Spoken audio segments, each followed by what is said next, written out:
So Cardi B made an announcement yesterday. She announced, and you guys remember earlier, she announced that she will no longer will be able to headline One Music Fest. And you guys remember earlier this week we had talked about the fact that Cardi B, when she went live talking about all that Offset stuff, I was like, why is she laying in a hospital bed? And she had actually talked about the fact that she was still feeling sick from her birthday. Let's take a listen to that.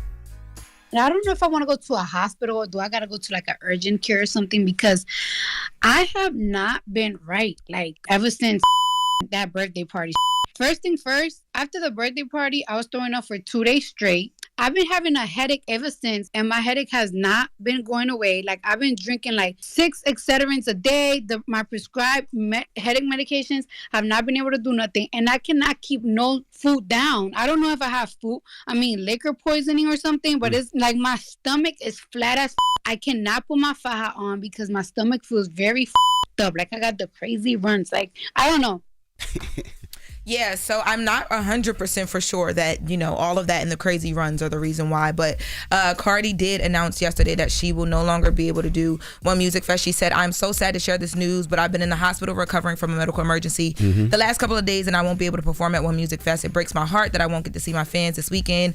Really wish I could be there. Thank you for understanding. She'll be back better and stronger soon. Yeah, she's been posted for the hospital for the last couple of days. It's been like 3-4 days. The love and support. I think Jason Lee sent her some flowers, so she's been there. Hopefully she gets just well fast. Yeah, sending Barty some healing energy for sure. Now, I wanted to take some time to send a rest in peace to Miss Elizabeth Francis. Miss Elizabeth Francis, for anyone who is not familiar, she died at 115 years old. She was born in 1909. She was the oldest living person in the U.S. and the third oldest person in the world. This is according to an online database that tracks the oldest people in the world.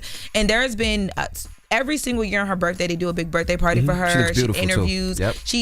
She's like always active and speaking to the camera and all that stuff. Her 69-year-old granddaughter, who was also her caretaker, announced this news Tuesday night. Her 69-year-old granddaughter. Yep. I love it. Right. And she's black. Yes, she's black. She died peacefully surrounded by all her family. So I wanted to take some time to send a rest in peace to her. That is a long life. What an amazing life. I love it. I just want 101. She made it to 115.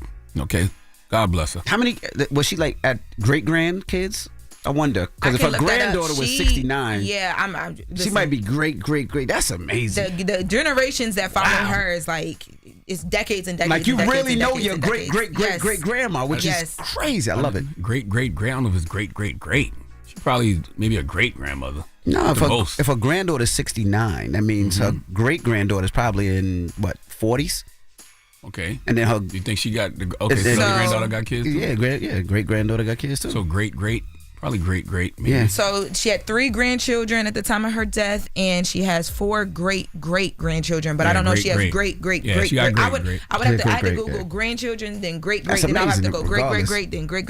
Yeah, it's. I wonder how the world looked to her. Oh, I mean, I wonder about that with people now. Like when I think of like somebody like Minister Farrakhan who's 91, or like even Morgan Freeman 87. People that's in their 80s, 90s. Like I just wonder that what does the world look like to them? I really wonder what the world looked like to her at 115. Yeah, right. 1909. Right. Well, yeah. Prayers that we all get that long life, right? Absolutely. Now, 50 Cent, who's had a very, very long career, we talked about the fact that he is going to be doing a Las Vegas residency, and a part of that residency will be a New Year's Eve show, which will be a huge deal. Now, he sat down with Billboard to talk about the residency and some other things, and during the conversation, they talked to him about the fact that the person who was interviewing him from Billboard was like, man, you've sustained so long. I was 10 years old when Get Rich or Die Trying came out, and it was a soundtrack of my life, so it's been a soundtrack of so many different generations' lives. And when they asked him about that, he started talking about the fact that in our culture, in hip hop, we have a short attention span and artists don't sustain that long. And he said a part of that is when you're up that long and you're consistently doing well at a certain level, there's a resistance that is created where people, they want to see you come down the same way they want to see you go up. And he said he feels like Drake is in that position right now. He said Drake is in that position right now. They're trying to resist the music because he put out some things that are dope. I say a lot of things on social media and people get upset because they look and go, I'm supposed to be automatically on Kendrick's side. He's talking about Kendrick and Drake's beef because of my association with Dre. He says, I love Kendrick, but I'll say it to you. I didn't see where Drake did anything whack at any point. they give Drake the "oh, you whack, you finished," and I'm like, no, come on, that's the system trying to make some sort of resistance, and it's from the consistency. When you win consecutively, that part of hip hop demographic wants you out of here. And he said he started to feel the resistance that he's saying Drake is feeling right now during the Curtis album. Mm-hmm. But that's why it was such an amazing battle, because Drake didn't do anything wrong. The biggest misstep he had was the Heart Part 6, but it all boiled down to music. Kendrick just made better music.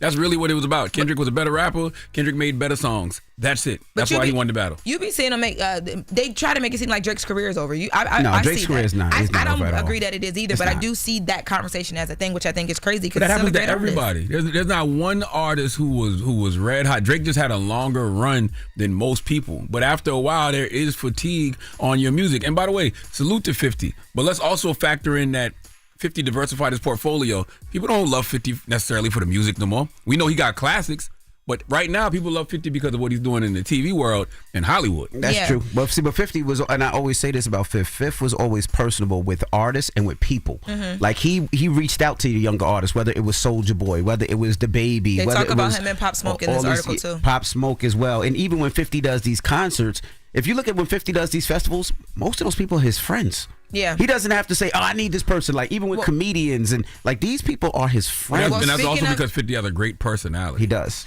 Well, I wanted to. There's more to it because speaking of his friends, he does. He goes into some of the stuff on like Meek Mill and people responding to things as well too. But I think I'll bring that back in the next hour because I think that conversation you guys are gonna have a lot to say about that too. So in the next hour, we'll get into his response to the fact that Meek Mill got brought into all of the Diddy allegations and why he thinks artists being vulnerable can be a good thing and a bad thing.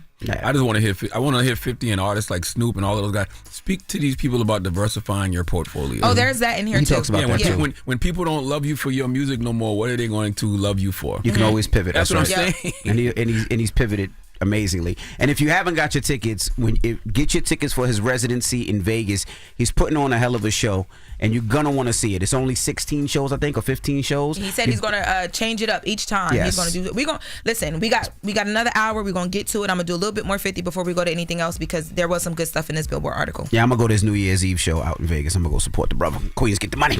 All right, now when we come back, we got front page news, and then David and Tamala Mann will be joining us. So don't go anywhere. It's the Breakfast Club. Good morning. Wake that ass up. In the morning. The Breakfast Club.